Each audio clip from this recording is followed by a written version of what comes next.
Top quality और consistent performance के लिए सिर्फ सिल्वर पंप। टॉप क्वालिटी और कंसिस्टेंट परफॉर्मेंस के लिए सिर्फ सिल्वर पंप, नाम याद रखना। शरद पवार राष्ट्रवादी पक्षाच्या महिला प्रदेशाध्यक्षा रोहिणी खडसे आहेत.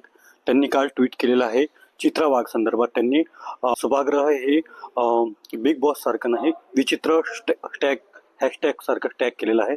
आपल्यासोबत रोहिणी खडसे आहेत. काय नेमका विषय होता ते?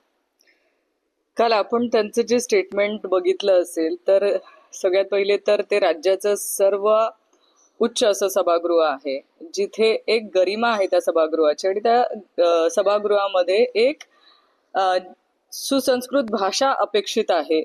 जी काय वक्तव्य काल केली गेली आहे त्या वक्तव्यांमध्ये बघता मला बिग बॉस सिरियलची आठवण झाली, की जिथे जेवढं तुम्ही एकमेकांची उणीधुणी काढाल, जेवढा आकांतांडव तुम्ही कराल ना, तेवढा TRP वाढतो आणि त्यांचा बिग बॉस खुश होतो.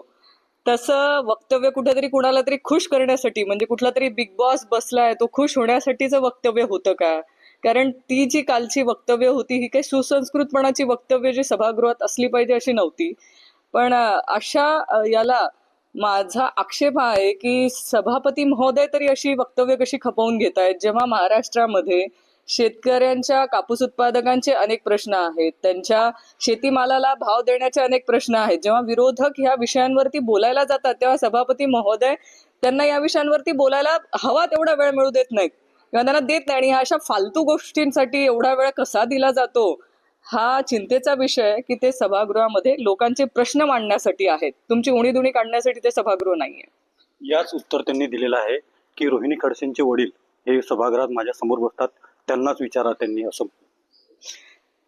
तुम्ही बघितलं असेल तर दाथा भाऊंनी सभागृहामध्ये कायम शेतकऱ्यांच्या संदर्भातले प्रश्न मांडलेले आहेत. लोकांच्या हिताचे प्रश्न सभागृहामध्ये मांडण्याचं काम केलेलं आहे. कदाचित त्यांनी ते काल केलं असतं तर आम्ही स्वागतच केलं असतं, पण उणीधुनी काढण्याचं ते ठिकाण नाही, याच्यावर मी ठाम आहे. एकंदरीत सध्या औरंगजेबचा विषय देखील चर्चेला जात आहे त्यांच्या कबरी संदर्भात. तुम्हाला काय वाटतं नेमकं? मला असं वाटतं औरंग्याला ह्या जमिनीमध्ये गाडण्याचं काम आपल्या शूरवीरांनी आधी केलेलं आहे, आणि आत्ता त्याचा विषय काढण्यापेक्षा महाराष्ट्रामध्ये बेरोजगारीचा प्रश्न आहे, माझ्या शेतकरी बांधवांच्या शेतीमालाला भाव मिळण्याचे प्रश्न आहेत, आज महिला अत्याचाराच्या घटना वाढलेल्या आहेत. ह्या अनेक गोष्टींवरती चर्चा होणं गरजेची आहे, कारण आज जे जिवंत आहेत त्यांच्या बाबतीमध्ये बोललं गेलं पाहिजे. बाकी विषय मला असं वाटतं हे विषय बोलल्या जाऊ नये, चर्चा केल्या जाऊ नयेत म्हणून कुठेतरी दुसरे विषय काढल्या जात आहेत, आणि त्या विषयांना हवा देण्याचा प्रयत्न होतोय का याचं पण संशोधन करण्याची गरज आहे.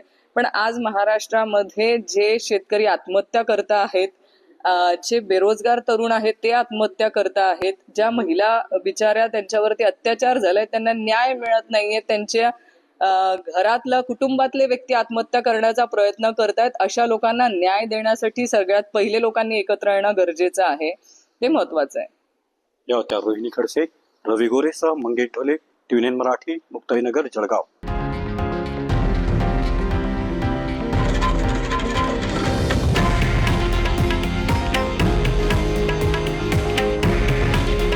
हे आहे देशातील नंबर 1 न्यूज नेटवर्क आणि आपण पाहत आहात TV9 मराठी. काळजी तुमची, हित महाराष्ट्राचं.